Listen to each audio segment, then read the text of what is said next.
Bret is arguably the, pound for pound, I think the greatest professional wrestler that ever lived. As far as like professional wrestler, I'm not talking about like, when you think about like the entertainers like The Rock or I think The Rock was John Cena. John Cena. Like Bret he at its core I think at its core, he is the greatest professional wrestler that ever lived.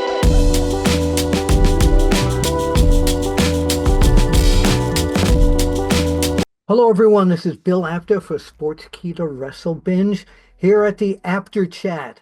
And one of my favorite people here to have on the Apter Chat, we had her on quite a while ago, and we got great response. And you kept saying, when are you going to have Natalya, Natty Neidhart, back again? So here you are. Welcome. Thank you so much, Bill. Thank you so much for having me. It's great. And I was just showing you from Apter's Alley, and you said this is before we started taping, this collector's item this is a hat that Stu and Helen Hart signed and gave to me for Stu's 80th birthday. That's amazing. That is actually really special. I remember when they were putting that on, it was at the Stampede Corral. Yes. And it was so special to my grandfather. So many people came from all around the world to like celebrate his birthday with him. So it was really cool. I talked to him because we're both Long Island kids. So yes. Spoke to him quite a bit. So what I wanted to start off with is that the sweet Natalya that I know is going into Josh Barnett's Bloodsport. And I watched some of the promos where you're going to be fighting Miyu, help me with her last name, Yamashita. Yes. And the promos that I'm seeing is not the Natty Neidhart that I know. This isn't the pro wrestling Natty Neidhart. This is a Natty Neidhart that is emerging from the Hart dungeon. Very serious, very focused, kind of MMA shoot fight here. Again, I don't recognize her. Tell me about Bloodsport and why are you doing this? So that's a great question. And I'm glad that you're asking it. For me, this is a space that I'm very familiar with. And so while I've been in WWE for now, this is my 18th year in the company, I feel like in a lot of ways, I've never really gotten to really embrace the real Natty. You've seen me do numerous interviews. You've seen me on reality TV. You've seen me I've had over 1,500 matches, 1,500 televised matches in WWE, which, I've got multiple Guinness World Records for my body of work. So I think our WWE fans have seen a certain side of me. And that's kind of the side that WWE has allowed me to show. But it's not really the real me. Where I came from was Stu Hart's dungeon. And that's where I learned how to survive in professional wrestling and survive. There are a lot of fans out there, some of the younger fans that don't have any idea about what the dungeon was.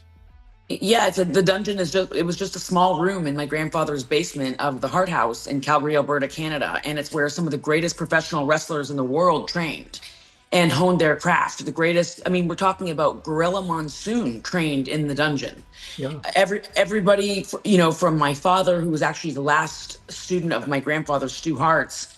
My dad was the last person my grandfather ever trained. But some of the greatest wrestlers that ever lived, if not the greatest wrestlers that ever lived, trained and came from the dungeon. And that's where I came from. That's where I started Bret Hart, of course, is the Bret Hart, who is, Owen. Bret is arguably the, pound for pound, I think the greatest professional wrestler that ever lived. As far as like professional wrestler, I'm not talking about like, when you think about like the entertainers like The Rock or I think The Rock was John Cena. Like Bret at its core he is the greatest professional wrestler that ever lived. And I truly believe that because when you look at his body of work, people are still talking about Bret's matches. They're still talking about we were talking where he's going into the Hall of Fame for the third time because he's a master storyteller. So while he may not be The Rock or John Cena as far as like being that kind of entertainer, as far as being a professional wrestler, mat wrestler, in the ring storyteller, pound for pound, I think he is the greatest personally. And I'm biased, but if you ask all of your favorites, when you ask Roman Reigns who inspired him to get into wrestling, Roman will tell you it was Bret. When you're asking CM Punk who is your favorite, he'll say Bret the Hitman Hart. He's just a wrestler's wrestler, and he's your favorite wrestler's wrestler. But going back to the dungeon is a place in my grandfather's basement where the greatest professional wrestlers that ever lived trained. So doing Bloodsport is so important for me. It's not something that they asked me to do. WWE did not come to me and say, hey, Natty, we want you to do Bloodsport. I watched Shayna Baszler last year at Bloodsport. I watched her against Masha Slamovich, and I couldn't get over how much I enjoyed the environment, how much it was just an energy about like everything about the fans were like just so excited. And it was this small, very intimate, like, building. It wasn't in a stadium full of people. It was the Like energy. a fight club. It was like a fight club. And that's it reminded me so much of like the dungeon. And people were just packed in there to watch these fights. And Josh Barnett, of course, has a deep respect for WWE and for what we do, but he is a fighter at heart. And so I watched Shayna last year wrestle Masha, and I thought, I really want to do that too. This is what the dungeon is. This is what we do in the dungeon. This embodies the dungeon. So I messaged Josh Barnett and I said, hey, Josh, I want to do Bloodsport. And he said, okay, well, we have to, of course, get permission from Triple H because he's, I gotta run it by WWE since I'm under contract with them. I went to TV the following week. I saw Triple H, and he was so supportive of me doing it. He just like, I think also because, WWE has a good relationship with Bloodsport. Many talent have gone and worked with Josh before, but we have a good rapport with Josh and with Bloodsport. But Triple H was super supportive, and I said, I really want to show you what I can do in this space. Because it's not what we normally do in WWE. It's a totally different vibe. And he was so supportive, and he said, absolutely. So it was something that I fought to do, and I really wanted to do. And I also I fought to get the opponent that I have. I called her out. I said to Josh Barnett, I said, I want Miyu. Now, why her? I want Miyu because Miyu has trained with me in my dungeon. I remember. And I believe in my heart of hearts that she is the greatest unsigned Japanese female wrestler in the world. If not the greatest unsigned female wrestler in the world. She is phenomenal. She's a striker, but she's also a mat technician. When she's come and trained with me, she can do it all. She's phenomenal. But she has this energy about her where, one time she came to train with me, Bill, and this is maybe a year ago. Miyu traveled from Tokyo to train with me for one day. She traveled 18 hours to get to me to train because that's how passionate she is. Sure.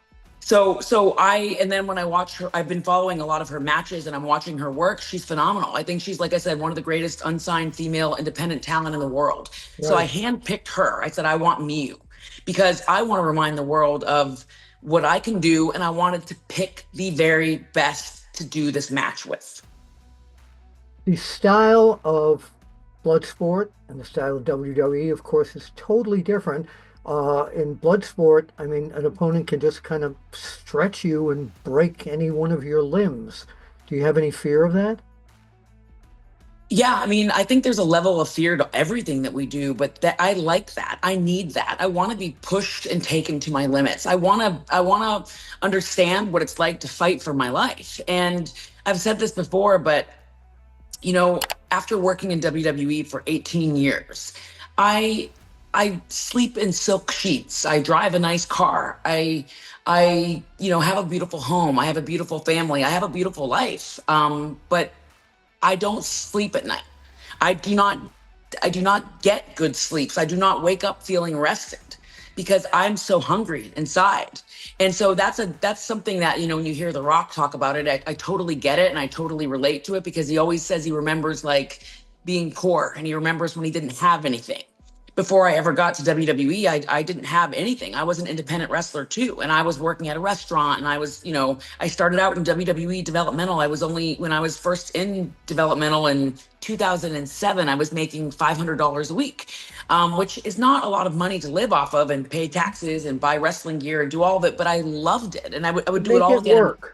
You make it work because you love it, and to me it was the best. I loved that time in my life. But now that I've been in WWE, and like, my point of saying I sleep in silk sheets is to say that I don't sleep well because I'm hungry, and that's why I wanted to do Bloodsport. It's like, I'm not okay with just getting a paycheck and not working my ass off for it. I want to work. I want to work my way back into the women's division in WWE.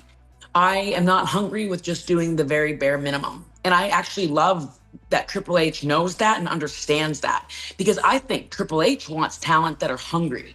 I think he wants talent that are collaborative, that bring ideas to him, that it is so much better. And I always tell this to people that work with me in my ring, like BFAB, for example. I say, it's always better to have pitch more, do more, be more, drive them crazy, because it's better for them to go, hey, she's just bringing too many ideas to the table than not enough. And so she's really done that. She's really stepped up. She comes and, works with me and trains with us. And she's somebody that, like, every time she gets an opportunity, she's not just asking Triple H, hey, I want this. She's showing him, hey, I'm working for this. Yeah. So that's the same thing with me, is that, like, I think everybody needs to come with that same hunger. Just because I've been in WWE for 18 years does not mean that I'm not hungrier than anyone else there. I'm so hungry that I'm willing to go into Bloodsport and fight for my life. Yes.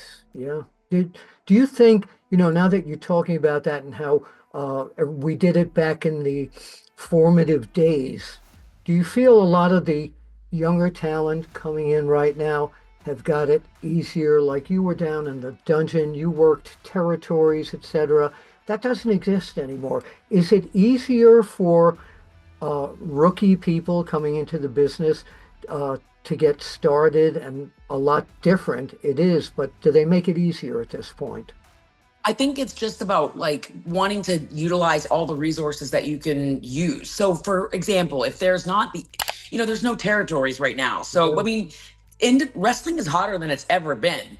But I think, you have to utilize your resources the best that you can. So I always say to everybody, including myself, be a student of the game. The other night, I was watching Kanemoto versus Kakihara. Yeah. We were literally putting into play a lot of their techniques in our ring, and I was finding inspiration in them.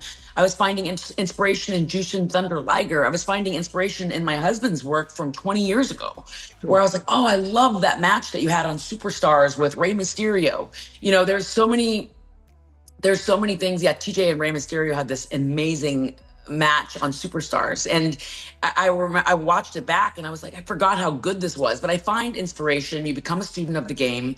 You watch as much as you can. You try to get in a ring as much as you can. So, we don't have as many live events as we used to have, but there's so many training schools. If you work in WWE, they're really amazing at the Performance Center. They'll let you go in there and train. They're incredible, and so there's tons of schools. Even just like, I live in Florida. There's tons of schools in Florida that wrestlers in WWE can go, hey, can I rent out this space, or can I come here? Or can I, so I would say, stay ready. Just stay ready the best you can and watch as much as you can. I watch everything. I won't say every show that I watch, but I watch it all. I watch every bit of wrestling that's on TV because I want to know what everybody's doing. Yeah, that's the right way to do it. That's your whole life is vested in this. That's Yes. the way to do it. So, was a rule back in the day in WWE that we don't talk about or wrestle for independent federations? And I see that you're booked in for the Crockett Cup in Philadelphia. And I was delighted to see that because I covered that. I was there all the time at Jim Crockett Promotions. How did that come about where the WWE didn't say, oh, we don't do that? I went to Triple H. And I said, Billy Corgan is a really good friend of mine, and I would love to do a show for NWA. And Billy and WWE, and I think Hunter as well. I don't want to speak on behalf of Hunter, but I think Billy, Triple H, WWE, they have a good relationship, a good working relationship. And I think there's like a mutual respect there. So I just, Billy's a really close friend of mine. I've been friends with him for since 2006.